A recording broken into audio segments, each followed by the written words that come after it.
Thank you. It's great to be here. I do want to give a big shout out to my husband, Dwayne, who is here in the audience. And, World Dairy Expo has always been a fun event for us. Dwayne and I have been coming to this for decades. And I'll tell you, it's one of the most favorite events for us to attend. So it's great to be here. Thank you. For some reason, when I thought about this presentation and the history of genetics and how far we have come, there's two people that kept coming to my mind, and I'm not sure, I really hesitated whether I even mention this, but Wally Lindskog and Doug Maddox were two people that just kept coming to my mind, and wouldn't they have something to say about this discussion? But two amazing industry breeders, both way ahead of their time. Truthfully, they didn't always agree on things, but they advanced their herds in their own ways and in their own respective ways. And I say that because we may not always agree in this room, but the respect of opinions and the respect of each other is critical for us in the industry as we move forward. And it's important for us to remember that as we talk about sustainability in the dairy industry. Environmental discussions are so important for us to have as farmers. And internationally, we in the United States have a different approach. So sustainability and environmental is heavily regulated without any input from farmers in the European market. And quite frankly, the demands that are happening in Europe would not work here in the United States for our farmers. However, the people who buy our milk, the Danones, the Unilevers, the Nestles, they all have requirements. And those requirements on our practices are growing. So to be proactive and put ourselves in the offense in 2020, the Innovation Center for U.S. Dairy, which is farmers, processors, cooperatives, large and small, not just one size, the IC made commitments to reach carbon neutrality by 2050 across the dairy chain, not just with farmers, but also processors, packaging, and the like. And it gives us, this offense gives us the control of the environmental narrative. And we've been able to be proactive in how we come out with this. And our messaging is very important. It's also important that we can align with others outside our borders that have the same mindset. And these commitments help us also help them, and we can align with stronger countries on the international front when we're talking to the FAO or the UN, and how can we strengthen our commitment. And countries, that align with us, Argentina, Brazil, just naming a few, Chile, Australia, New Zealand, there's a lot of environmental issues their farmers are facing as well. They're facing the same messages. And how can we align so when we go internationally, we have a stronger presence. Knowing that our IC plan is very fluid, we have a very diverse dairy industry across the country, across this country, large and small, both in style, both in size. The diversity is also, we think, our strength. We can't focus on one size operation. We have to focus on everybody, and this plan has to work for both large and small. Not every farm can do everything, but every farm can do something. And I think when we look at our farms and what we're able to do, whether it's stream bank fencing, whether it's cover crops, whether it's, we look at the genetic improvements of the animal, and these are all things that come into play.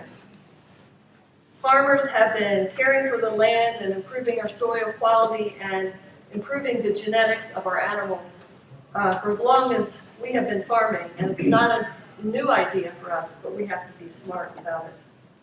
When we look at where we've come from, our cows give us 4 times the amount of milk now than they did in the 40s.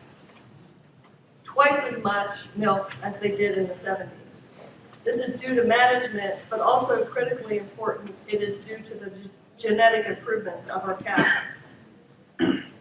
And it is said that at least half of our production gains in the U.S. comes from those genetic improvements. And you know, you think about that statistic from the 40s. So there were more than 30 million cows in the 40s. We have just over 9 million now. So the efficiencies that we have been able to draw from that cow is just critical for us. We use less water and less land and less resources, and our efficiencies will only continue to get better. Genetic selection is an important tool for us as farmers to reduce our carbon footprint. Is it the only tool? No, it's not the only tool. We have several, but it is an important tool for us. We have the ability to select traits to improve animal health, reproduction, longevity, and the traits that we as individual farmers want to use on our individual farms. And you all know, that we as farmers like to make our own individual decisions, which I think is good. That said, these traits and these changes also have to be profitable for us as farmers. We can't and we probably won't select traits if it does not help our milk production and help our components and help the cow overall. It has to be something that works on our farm, and if the traits don't help me remain profitable and remain in business, it won't help me overall.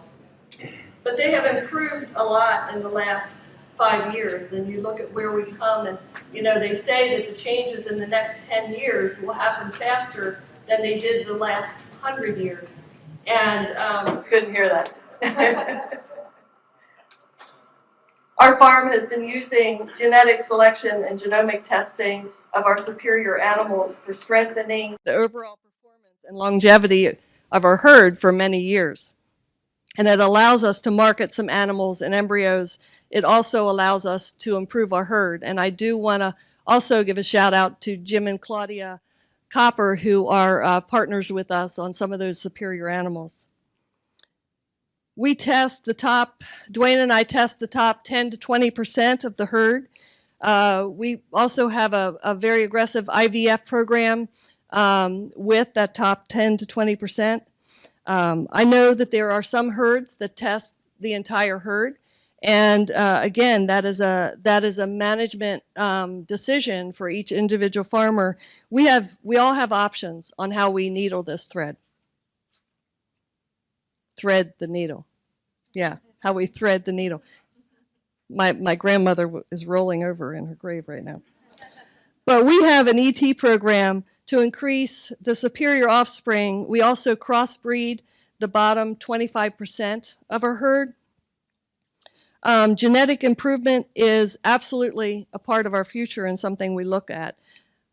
Just to mention a few of the indicators that are important to us on our farm: somatic cell count, milk quality and cow health, feed efficiency, fertility, and animal well-being. It's important for us. I think feed efficiency is something that really stands out to us. We want that cow, we want the feed that we're putting into that cow to have the most efficient and digestible impact that we can.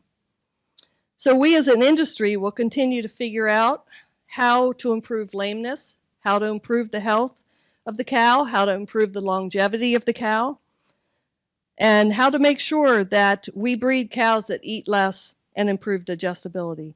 Keeping the cow centric to this discussion is very, very important.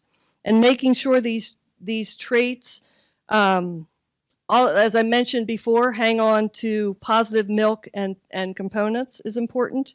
We can't lose production in the process. And as we discuss genetic improvements, I strongly believe that there is something that every size farm can participate in to improve their environmental impact. All this can and will, especially in the future, have a very strong impact on our carbon footprint. We live in an amazing country, and to see the technology that's being developed, to hear of this technology that's being developed. It's exciting. I think if I were a young dairy person in this industry right now, I would be excited, because I think there's a lot of really interesting and exciting technology, and there's new science being developed to come. So I did want to leave plenty of time for questions. I think there were a few of them that Corey has very kindly passed on to me. So I will, from the last session, so I'll ask, there's a couple of them that I'll start with, and then we'll have time for questions from the audience. So one of them, isn't one of our issues that we don't have the Gen Zs talk for us? Should we attract more young people to work for our industry? And I know that really doesn't pertain to genetic selection, but it does pertain to what we do at DMI, so I thought I'd pull that question out. You know, we absolutely have to, okay, so we have to both look at the Gen Z consumers, and then we have to make sure that we are attracting the Gen Z young dairy people to be, because they are our future leaders in our industry. So first of all, I talk about the Gen Z consumers. There's a gamer, okay, so I don't game, you know, on the TV. I'm not a gamer, but there are a lot of Gen Zers. The majority of Gen Zers spend a lot of time in front of the television gaming. Okay, they play games, and there is a gamer called the Beast, who is extremely popular in that Gen Z population. We have, in the last 2 years, we have partnered with him. He has told our sustainability story on these games. He has created dairy recipe contests on games.